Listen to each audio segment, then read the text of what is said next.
how to recover deleted contacts on iPhone in 2024. So that's quite simple and interesting. In this video, I'm going to tell you that how you can easily recover deleted contacts on your iPhone.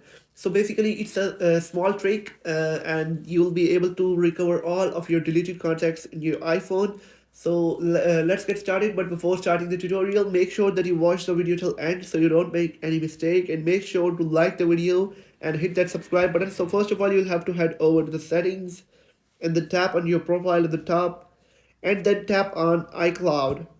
Now once you're on this page, you'll have to tap on show all, and once you're on this page, you'll find contacts on the top.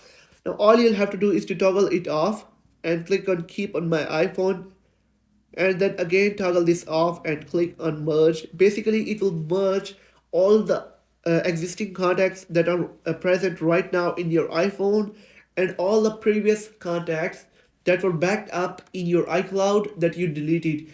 So all your deleted contacts will be recovered by this process. So guys, if you have found the video helpful, make sure to like the video and hit that subscribe button, and if you